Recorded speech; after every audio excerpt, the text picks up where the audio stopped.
जी कामरान साहब, इस वक्त जो एक्टिव एक कम्युनिकेशन नज़र आ रहा है पाकिस्तान और अमेरिका के बीच में, चाहे मिनरल इन्वेस्टमेंट में उनकी पार्टिसिपेशन हो, आर्मी चीफ से हाई लेवल जो एक डेलीगेशन है उसकी मुलाकात हुई, फिर हम देखते हैं कि मंडे को US secretary of state Marco Rubio और इसाक डार साहब के दरमियान भी राब्ता होता है। इसको आप कैसा देख रहे हैं? देखें, इसका जो आगाज है एक चैनल ऑफ कम्युनिकेशन जो दोनों मुल्कों के दरमियान ओपन हुआ था, वो अगर आपको याद हो, पाकिस्तान ने जो दाइश का एक अहम जो दहशतगर्द था शरीफुल्लाह, उसको गिरफ्तार करने में CIA की मदद की थी। और शरीफुल्लाह के बारे में कहा जाता है कि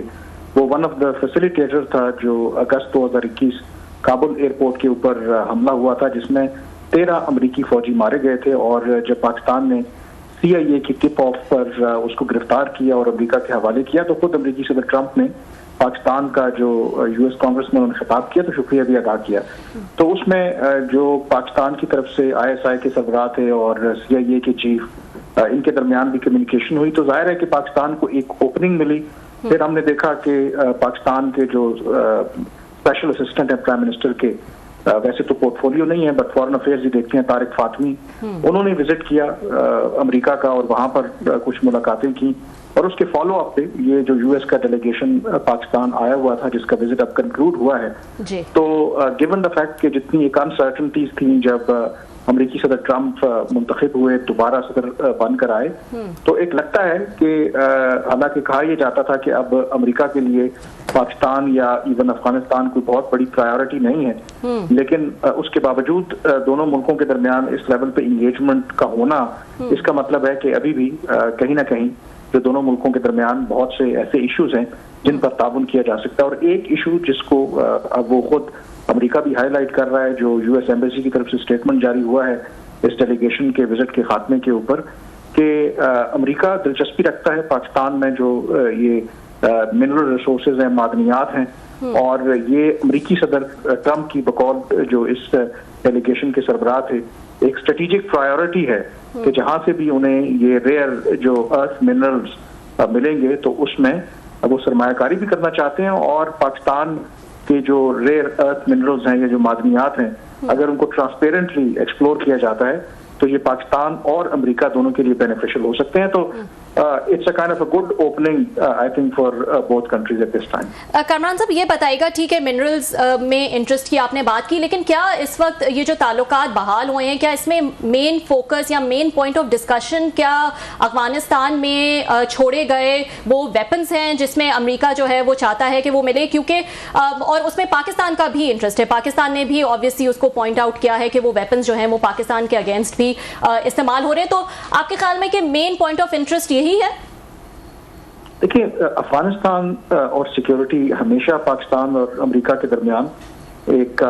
जो पॉइंट ऑफ कन्वर्जेंस और पॉइंट ऑफ डाइवर्जेंस भी रहा है, और हमेशा इसी पॉइंट के ऊपर दोनों मुल्कों ने कोऑपरेट किया है। फर्क बुनियादी तौर पर यह है कि जो बाइडेन इंतजामिया थी वो पाकिस्तान के जो भी कंसर्न्स थे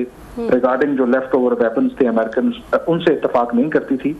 जो ट्रंप हैं वो पब्लिकली क्रिटिसाइज कर रहे हैं, वो कह रहे हैं कि ये एक फॉल्टी विड्रॉल प्लान था बाइडेन का, जिसके नतीजे में वो अरबों डॉलर का असला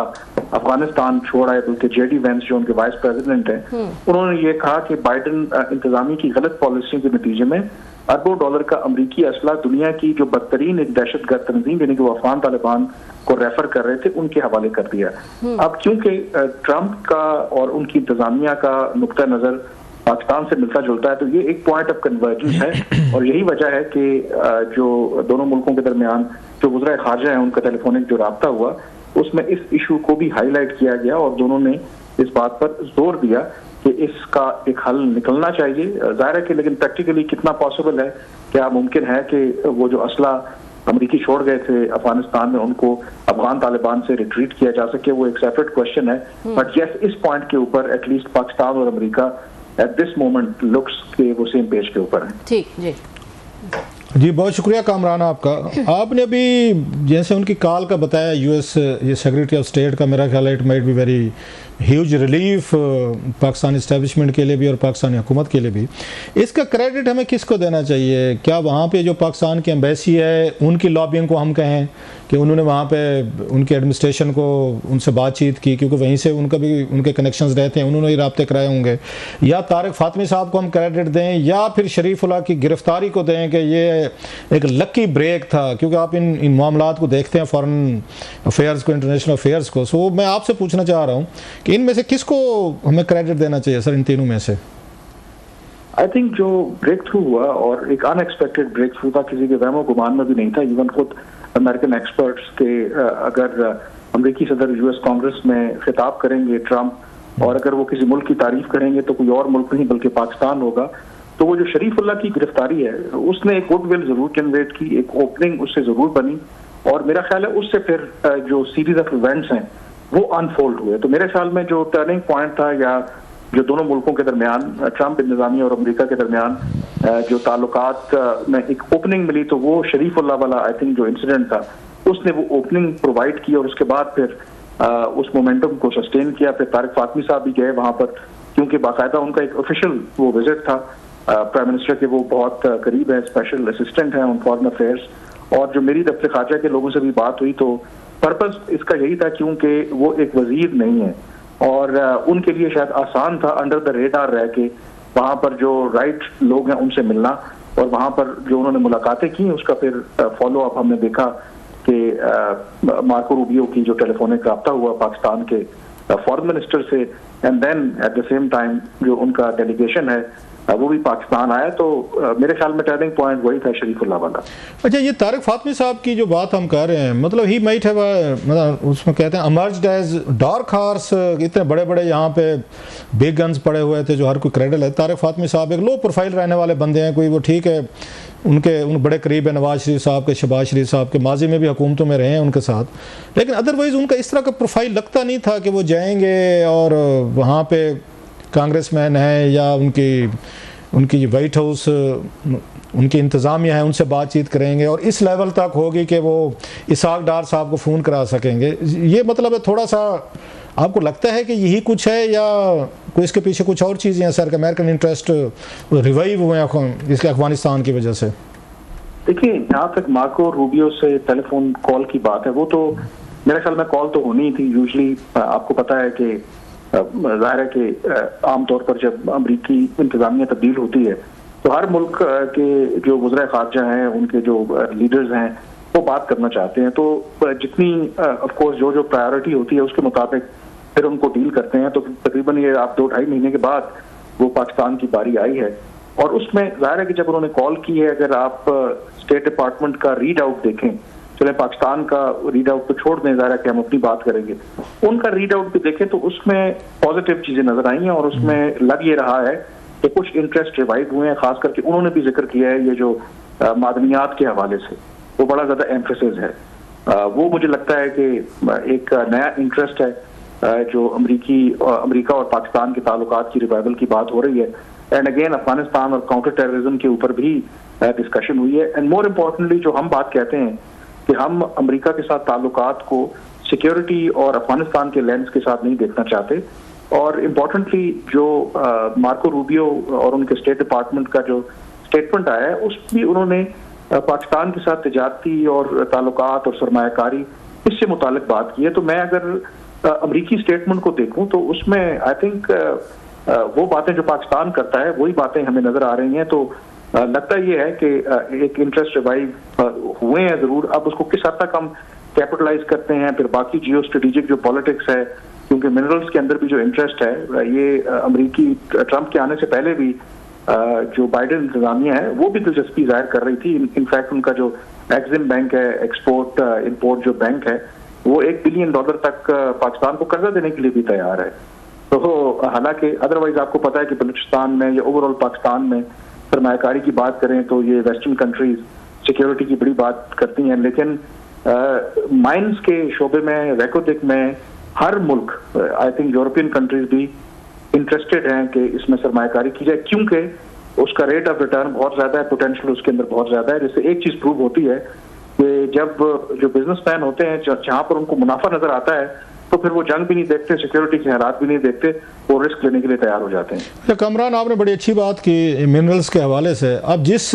खित्ते में या जिस हमारे ये सूबे में हैं, ये मोस्टली KPK की बात की जाती है, बलूचिस्तान में भी हैं, वहाँ पे इस वक्त वार एंड टेरर लड़ी जा रही है, बड़े अरसे से वहाँ पे दहशतगर्दी के केसेस हो रहे हैं, बॉर्डरिंग अफगानिस्तान सारा। तो क्या फिर अमेरिकन पहले पाकिस्तान आर्मी को या एस्टेब्लिशमेंट को ये देंगे कि वो सपोर्ट देंगे जो पहले भी उनको मिल रही थी, जो बाद में बंद कर दी थी उन्होंने मेरे ख्याल कुछ साल पहले, मैकुलेशन सपोर्ट फंड भी मिलता था, आपको बहुत सारे वेपन्स असला मिलता था। तो क्या एक नया अलायंस बन सकता है पाकिस्तान की आर्मी का और उनके एस्टेब्लिशमेंट का कि पहले हम ज़रा ये दहशतगर्दी को डील कर लें और इसमें अमेरिकन भी सपोर्ट करेंगे क्योंकि उनको मिनरल के इंटरेस्ट हैं, विदाउट पीस तालिबान को ये मतलब न्यूट्रलाइज किए तो फिर तो बड़े मसाइल पैदा हो सकते हैं इनको। सो हम उम्मीद रख सकते हैं कि दोनों के दरमियान एक और नया वार एंड टेरर या मिलिट्री अलायंस हो सकता है इन तमाम मामलात को हैंडल करने के लिए KPK में। देखिए, पाकिस्तान की ख्वाहिश तो ज़रूर है, क्योंकि लास्ट टाइम जब हमने दहशतगर्दी के खिलाफ जंग जीती थी तो कहीं ना कहीं अमेरिका से हमें सपोर्ट मिल रही थी, अमेरिकी स्टिल मौजूद थे अफगानिस्तान में, तो और टेक्निकल सपोर्ट, ट्रेनिंग वगैरह, अदरवाइज कुछ साजो सामान मिल रहा था। लेकिन मौजूदा हालात में मुझे अभी आई थिंक प्री मैच्योर है, लगता नहीं है जो मौजूदा अमेरिकी इंतजामिया उनकी तरजीहात अगर आप देखें तो ओवरऑल जो जितने छोटे छोटे प्रोग्राम्स हैं इवन वो तक वो ख़त्म कर रहे हैं। मसलन जो पाकिस्तानी स्टूडेंट्स के लिए 2010 में एक प्रोग्राम शुरू किया गया था एक अंडर ग्रेड्स के लिए, वो प्रोग्राम इवन के उन्होंने ख़त्म कर दिया है। और इसको देखते हुए मुझे नहीं लगता कि इमीडिएटली जो ट्रंप हैं वो किसी किस्म की माली इमदाद नहीं। मैं सर आपकी बात काट रहा हूँ, सॉरी, मैंने ये क्वेश्चन फ्रेम किया था कि आप बता रहे हैं कि उनके इंटरेस्ट इतने हैं कि जो बाइडेन साहब की एडमिनिस्ट्रेशन भी चाहती थी, ये भी चाहते हैं और उन्होंने बाकायदा अपने स्टेटमेंट में इसका जिक्र किया। सो अमेरिकन इसमें इंटरेस्टेड हैं, ये तो तय है, लेकिन जिन एरियाज़ में जाना है वहाँ पर दहशतगर्दी के वाक़यात होते हैं। पहले हम चाइनीज़ यहाँ पे हमने देखे ट्राइबल एरिया में KPK में उन पे अटैक्स होते रहते, साफ ज़रा उनके इंजीनियर्स आएंगे, लोग आएंगे, अमेरिकन आएंगे तो उनको भी सिक्योरिटी के मसले होंगे। सो प्रॉब्लम तो होंगे। अगर उनका एग्जिम बैंक भी $1 अरब देने को तैयार है, इन्वेस्टमेंट करने को तैयार है, तो फिर पहले थोड़ा सिक्योरिटी के हालात ठीक करने के लिए इमदाद देने को अमेरिका तैयार नहीं होगा, because they have the deep interest, जो आपकी बातों से भी लग रहा है और उनके प्रेस नोट से भी लग रहा है। ये मैं वही कहने लगा था, ये आई थिंक उन्होंने क्लियर कट तो अभी नहीं कहा, क्योंकि ऑटोमेटिकली जब अमेरिका के लेट से के स्टेक्स हो जाते हैं यहाँ पर मिनरल्स और इनके शोबों में बहुत दिलचस्पी रखते हैं, ये जिस तरह यूक्रेन में वहाँ पर भी रेयर अर्थ मिनरल्स हैं और वो सिक्योरिटी गारंटीज मांगते रहे हैं, तो जो अमेरिकी सदर ट्रंप ने कहा था कि जब अमेरिकी वहाँ पर आ जाएंगे तो ये तो ऑटोमेटिक आपकी गारंटी है, वो तो सिक्योर करेंगे। तो शायद इस केस के अंदर भी वो उनका नुक्ता नजर यही होगा, अगर पाकिस्तान उनसे कहेगा कि जी आप हमारी मदद करें दहशतगर्दों को डिफीट करने के लिए बलूचिस्तान में भी, KP के अंदर भी, तो मेरा ख्याल है कि कहीं ना कहीं कुछ ना कुछ तो फिर अगर वाकई ये मटेरियलाइज होता है तो पाकिस्तान की वो मदद भी करेंगे और ऑटोमेटिकली जब जहाँ पे अमेरिकी आ जाएंगे तो उनके स्टेक्स जब होंगे तो फिर दे विल मेक श्योर कि वहाँ पर वो दहशतगर्दी के वाकयात ना हो, या एटलीस्ट उन एरियाज में जहाँ पर अमेरिका ने सरमायाकारी की है। अच्छा, एक बात बताएं मुझे कामरान, आप इन इश्यूज को बेहतर समझते। पहले हमने बलूचिस्तान में देखा कि उसमें चाइनीज़ इंटरेस्ट है, गवादर तक गए, बाकी भी उनको बहुत सारे प्रोजेक्ट्स देख रहे, वहाँ पे दहशतगर्दी है ये कह के कि बलूचिस्तान में हमने इश्यूज देखे हैं, आपको पता है सारा क्या कुछ हो रहा था। अब अमेरिकन आ रहे हैं, KPK में आ रहे हैं, तो फिर वही खतरात हमें हो रहे हैं। हम समझते थे हमारे लिए ये इन्वेस्टमेंट है, अपॉर्चुनिटीज़ हैं, लेकिन ultimately they become a sort of pain in the neck. तो आप समझते हैं KPK में भी बलूचिस्तान वाला खुदा ना खास्ता इस तरह चीज़ें होती हैं, या अमेरिकन ज़्यादा बेहतर वो हैंडल कर लेंगे, ज़्यादा बेहतर तरीके से अपने उनको सिक्योरिटी दे लेंगे जो चाइनीज़ नहीं दे सके, अपने उनको पाकिस्तान नहीं दे सका शायद, तो अमेरिकन खुद को प्रोटेक्ट कर लेंगे यहाँ पे बेहतर तरीके से अपने इंटरेस्ट के लिए। देखें, इसमें अभी तो ये हमने तय भी करना है कि कितना किस हद तक हम अमेरिका को इन्वॉल्व करते हैं, क्योंकि जहाँ तक उनकी फाइनेंसिंग की बात है तो इसका मतलब उनके फिजिकली लोग तो मौजूद नहीं होंगे, तो फाइनेंसिंग करना चाहेंगे और मेक श्योर कि उनको उनका रेट। सर, आपको इंजीनियर लाने पड़ेंगे ना, हमारे पास टेक्नोलॉजी होती तो हम दुनिया को क्यों, अगर पाकिस्तानी इंजीनियर मतलब होते जो टेक्निकल लोग हैं जिन्होंने सारी करनी है, माइनिंग करनी है, अगर मतलब हमारे पास होते फिर हम ठेके क्यों दे रहे हैं दुनिया भर को, फिर हम खुद निकालें, खुद उससे अपने। ये बिल्कुल ठीक है ना, इस स्टेज के ऊपर जो बात हो रही है वो फाइनेंसिंग करना चाहते हैं, मतलब वो कर्जा देना चाहते हैं पाकिस्तान को कि हाँ डेवलप करें, लेकिन क्या वो अपनी मैन पावर लाएंगे, अपनी टेक्नोलॉजी लाएंगे? ये अगेन इस पे मैं जो बात करने लगा था कि पाकिस्तान को खुद भी डिसाइड करना है, क्योंकि बलूचिस्तान के अंदर अगर आप बात करें चाइनीज जो है ऑलरेडी कुछ जो मंसूबे हैं उनके ऊपर काम कर रहे हैं, और चीन और अमेरिका का आपस में आपको पता है कि राइवलरी है। तो पाकिस्तान को एक स्ट्रेटेजिक डिसीजन भी लेना होगा ना कि किस हद तक आप अमेरिकियों को उन एरियाज में जहां पे चाइनीज इंटरेस्ट है इन्वॉल्व कर सकते हैं, क्योंकि चाइनीज के साथ, चीन के साथ जो आपके ताल्लुकात हैं, एक स्ट्रेटेजिक रिलेशनशिप है, तो उसको भी आप इग्नोर नहीं कर सकते। बट इम्पोर्टेंट इसमें ये है कि पाकिस्तान को एक लेवरेज जरूर मिल सकती है। मसलन अगर अमेरिका दिलचस्पी ले रहा है, बाकी मगरबी ताकतें दिलचस्पी ले रही हैं, अभी तो उनका फायदा है कि ठीक है वो चीन को निशाना बनाना चाहते हैं, सिर्फ चीन को फायदा हो रहा है, तो वो बलोच ये तंजीमें हों या PTP वगैरह हो, ये हमले करते हैं तो कहते हैं कि इनको करने दो। बट जब उनके अपने स्टेक्स आ जाएंगे तो पाकिस्तान के लिए एक जरूर ये लेवरेज हो सकती है कि वो शायद अफगानिस्तान के ऊपर दबाव डालने की बात हो, या फिर TTP को डील करने के लिए कोई सपोर्ट, कोई टेक्निकल अदरवाइज हो, तो वो पाकिस्तान के पास एक लेवरेज जरूर आ सकती है। आर्मी तो चीफ से भी कमरान, क्योंकि आप डिफेंस अफेयर्स भी बड़े करीब से देखते हैं, आर्मी चीफ से भी मुलाकात हुई अमेरिकन डेलीगेशन की, तो आप समझते हैं इन्हीं पे वहाँ पे जो असला है अफगानिस्तान में उसको रिट्रीव करने की बात हुई होगी, मिनरल्स की बात हुई होगी, या इसके अलावा क्या आपका ख्याल है टॉपिक्स हो सकते हैं? और मेरा ख्याल एस्टैब्लिशमेंट माइट भी वेरी इजी, बड़ी कंफर्टेबल होगी कि पहली दफ़ा को अमेरिकन डेलीगेशन जो है, अगर मैं गलत नहीं कह रहा, तो आर्मी चीफ से जाकर मिला है। और जब स्पेशली वहाँ पर बिल भी आया हुआ है कि आर्मी चीफ की जो एंट्री है उसको बैन किया जाए, तो ये आप इसी तनाजुर में कैसे देखते हैं? वो कोई उनकी अमेरिकन एडमिनिस्ट्रेशन की ये कोई वो कैरेट एंड स्टिक वाली पॉलिसी है कि पहले बिल पेश कर दो फिर उसके बाद आओ और पाकिस्तान इस्टेब्लिशमेंट, आर्मी और इनसे मुलाकातें भी करो? कोई आप समझते हैं कि कोई कैरेट एंड स्टिक टाइप ये पॉलिसी अमेरिकन ने इख्तियार की हुई है? देखिए, अमेरिकन कैरेट एंड स्टिक वाली पॉलिसी तो अपनाते हैं, but I don't think so कि इस मौके के ऊपर अमेरिकन के पास भी को बहुत ज्यादा लेवरेज है। देखें, अगर आपने कोalition सपोर्ट फंड हमें नहीं दे रहे, अदरवाइज कोई इमदाद हमें नहीं मिल रही, कोई बहुत ज्यादा अमेरिका के पास उस तरह से लेवरेज नहीं है, सिवाय आप कह सकते हैं IMF और बाकी कुछ जगहों के ऊपर जो सपोर्ट करते हैं। इसमें ये बात जरूर है सिग्निफिकेंट कि ये एक तो पहला दौरा था US डेलीगेशन का ट्रंप एडमिनिस्ट्रेशन के आने के बाद, और ट्रंप एडमिनिस्ट्रेशन के आने के बाद किसी इस तरह की डेलीगेशन के साथ आर्मी चीफ की मुलाकात हुई है और प्राइम मिनिस्टर के साथ भी मुलाकात हुई है, फॉरेन मिनिस्टर के साथ। तो एक आप कह सकते हैं कि तमाम जो पाकिस्तान में स्टेक होल्डर्स हैं उनके साथ मुलाकातें हुई हैं, तो इसका मतलब है कि एक बड़ा सिग्निफिकेंट और सीरियस एक हम ये कह सकते हैं कामरान के जो पिछली बाइडेन एडमिनिस्ट्रेशन जाते जाते जो 367 या 68 कांग्रेस मैंने रेजोल्यूशन पेश की थी पाकिस्तान के इलेक्शंस के हवाले से, बड़े सीरियस क्वेश्चन इन्वेस्टिगेशन की बात की थी, तो ट्रंप एडमिनिस्ट्रेशन ने सच कोई बात नहीं की। सो ट्रंप एडमिनिस्ट्रेशन ने इस हुकूमत को, इन इलेक्शंस को जो साल हो गया है, उनको लीगल लॉफुल मतलब कॉन्स्टिट्यूशन समझते हैं और उन्होंने एक तरह का तस्लीम किया हुआ है, कोई क्वेश्चन रेज नहीं किए। और अब उनके आपस में बातचीत भी होगी, फॉरेन सेक्रेटरी की डार साहब की आर्मी चीफ से मिल लिया, यहाँ पे मिनरल्स की उसमें भी आया हुआ है, डेलीगेशन आया हुआ है। सो इट्स ए मतलब हैप्पी एंडिंग। मेरे ख्याल में ये तो पहले भी इशू नहीं था, इवन बाइडेन के टाइम के ऊपर भी हम थोड़ा सा बाज़ दफा मिसअंडरस्टूड कर जाते हैं कि जितने जो कांग्रेसमैन है प्राइवेट बिल्स, उधर आप जाएंगे तो 20 इस तरह के बिल आते रहते हैं। वहां पर एक लॉबिंग का बड़ा बेहतरीन निजाम है। अगर आप किसी पार्टी की, किसी कांग्रेसमैन की फंडिंग करते हैं आप, मैंने ऐसे लोग भी देखे हैं मुझे कि इवन आप $10,000 की या $1,000 की भी आपने किसी रिपब्लिकन या किसी डेमोक्रेट की कांग्रेसमैन की फंडिंग की है, तो वो आपके हक में वो ट्वीट भी कर देता है। मतलब वहां पर ऐसा सिस्टम है। लेकिन मेन चीज जो मैटर करती है, इवन बाइडेन के दौर पर भी जो भी इमरान खान के हक में हो, अदरवाइज कांग्रेसमैन ने जितने मर्जी खत लिखे, लेकिन बाइडेन ने कोई जवाब नहीं दिया। उनकी जो ऑफिशियल स्टेट डिपार्टमेंट की, व्हाइट हाउस की लाइन रही, उन्होंने पाकिस्तान के इलेक्शंस के ऊपर कोई उस तरीके से कमेंट नहीं किया। उन्होंने कहा कि ये इंटरनल मामला है और पाकिस्तान के अंदर जो अदालती सिस्टम है उसके तहत वो कर लेते हैं। लेकिन कामरान 367-68 कांग्रेसमैन का रेजोल्यूशन पास करना अनप्रेसिडेंटेड, ये भी तो एक बहुत बड़ी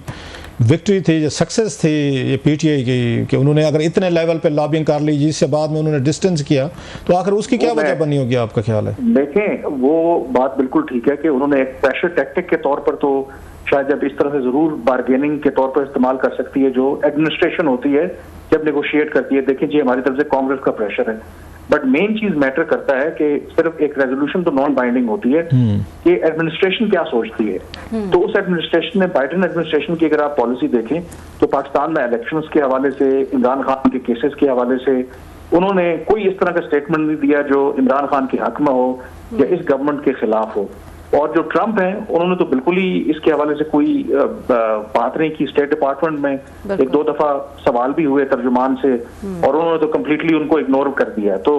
और ये फिर जो विजिट हुआ है, I think it is absolutely clear कि